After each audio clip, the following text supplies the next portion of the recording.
Let me give you an example of how simple soul speak is to do. And I'm going to have my partner, who is off camera, Scylla Liscombe, she's going to do an echo response to what I say. And if you look right on the screen itself now, you'll see there are 7 words: huge, tiny, seed, struggle, light, lake, and truth. These are called seed words. They're catalysts to allow the deeper self to break through your conscious mind, which is always very busy and wants to maintain control. Yet the source of soul speak and the source of all art, in fact all of the great emotions, love, comes from the deeper part of us, the soul. You can call it the unconscious. We don't care what you call it. It's the part of us we really can't control, and it's the source of all of our deeper emotion and all of our deeper intuitions as to how to proceed in life. Soul Speak poems always start out with the phrase, "sometimes in my dreams." That's simply to get your mind accustomed to the fact that we're going to be telling a story. Dreams are stories. All early poems were stories. It's the way that human beings express themselves. It's automatic. It's reflexive. You can't stop talking in stories. I'm telling you a story now about Soul Speak. It's the way human beings communicate. It's the only way they know. So it's not surprising that the early poems are just like our dreams. They come out of us as stories, and they proceed in their own strange way until the light suddenly starts to blossom. So we always start them out with "sometimes in my dreams," and then we say "I," because we want to focus inwards. We want the deepest part of us to speak. And we look at those words, and we let them suggest to us what we say. Each of the words will suggest in turn something for you to say. You know, I tell little children, we teach children 8 or 9 years old. That's about the age when they can start to do soul speak very fluently, by the way. In fact, kids can start even earlier at 6 or 7 in terms of making up these story poems, and you can respond to them. But what we tell them is there are whales swimming in you. They're imaginary whales. And they're singing a song that you can't hear. And besides, it's in a language that you don't know. And what the soul speak words are bait to bring the whales up so they'll speak through us one at a time.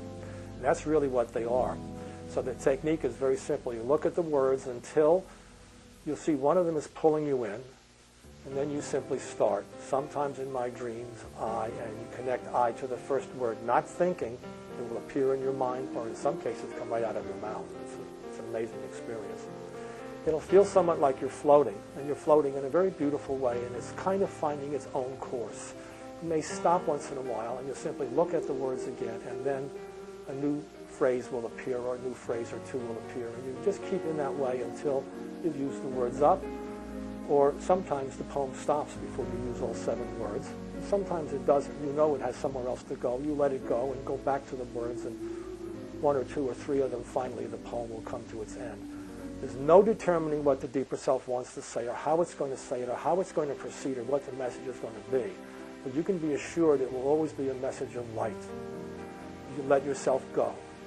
Your child understands light, understands what that feels like emotionally. Whatever comes out of you, perhaps frustration at the day, maybe a little sadness, you're feeling heavy, whatever it happens to be, if the baby is still with you in the womb, all of those emotions you go through, that wonder of a life being created within you, all those things are taking place.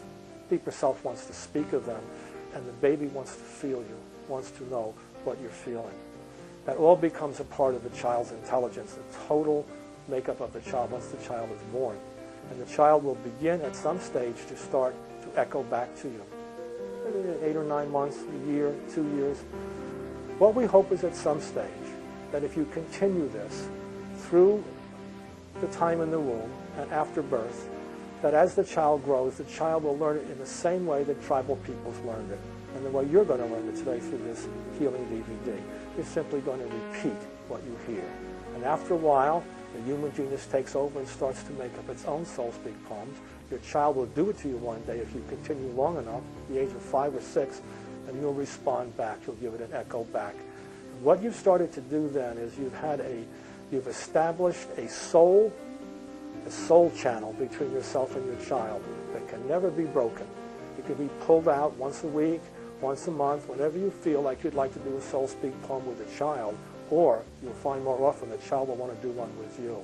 It's a way the child can see you and feel you that's so extraordinary, not the kind of paper mommy that you see on TV, but the real mommy in which you can see the real child. The child knows everything, you know. It knows love, it knows death, it knows disappointment. It wants to express those the same way that you want to express them. Once you do that, what will happen is that you can pull that out at age 7, age 8, age 9, age 10. How about at the age of 40, when your child is 20 years old? You can do a soul speak poem, perhaps for a birthday, or for the passing of a grandmother or a grandfather together, to bring yourself together. We think it's the kind of bond that can never be broken. And it's so extraordinary, it's like iron. It will withstand any tempest, any storm. You just have to build up the practice when you're young, when your child's in the womb, in the early formative years. And what will happen is it will become a habit. Much of a habit is breathing or gossip. Just put the gossip aside for once in a while, once a week or once every couple of weeks or once every few days, and just do something with your child. So you've been looking at the words, probably trying to think about how you would string them together. Don't ever do that. Mind is the enemy of poetry. The heart is the guide to poetry. Your heart, your soul, your deeper self will just suggest to you what to say. And I'm going to do one now. You can just watch me as I do it. I'm going to go somewhere else. My partner is right off camera here, and she's going to respond behind me just as an echo. Because in this DVD, what I'm going to do is I'm going to make poems up in which you will echo me. You're going to be the child. I want you to get used to the idea that this is a two-person poetry. Very important. So that as you do it to your child, you will be encouraging your child, even in the womb, to respond to you, and the child may. A little kick here or there, you know. For sure, when the child gets out, the child will love this type of speech. This speech is so open and so much from the heart, your whole voice will change. It's something that the child will wait for. And of course, it's always done to music, and we use SOULSPEAK music, which is at the heartbeat beat of the heart, meaning that it's at 60 beats a minute, this music. It's music that is at the same heartbeat as your baby has, the same heartbeat that you have in your relaxed state. Well, let's do our SOULSPEAK poem now. In fact, you'll see my eyes go down to the bottom of the screen to actually see the words. This is not something that we've pre-done. I'm doing it for you right now. And in fact, I want you to hear it. So we're going to get the music started. And that's what you want to do at home too, is that you want to, there's a separate section on the DVD that contains SOULSPEAK music. So when you're doing these on your own, after you finish the practice sessions, then you can simply play those, and they'll be in the background when you speak to your baby. It's highly important. It is the thing that gets your right brain going. It allows the imagination to break free, and the poem will simply pour out of you. Now, the thing I suggest is in the same way is that I'm the main speaker today, is that your husband, or it could be another mother, or it could be one of your older children, gives the echo. We want you to always expect somebody to echo back.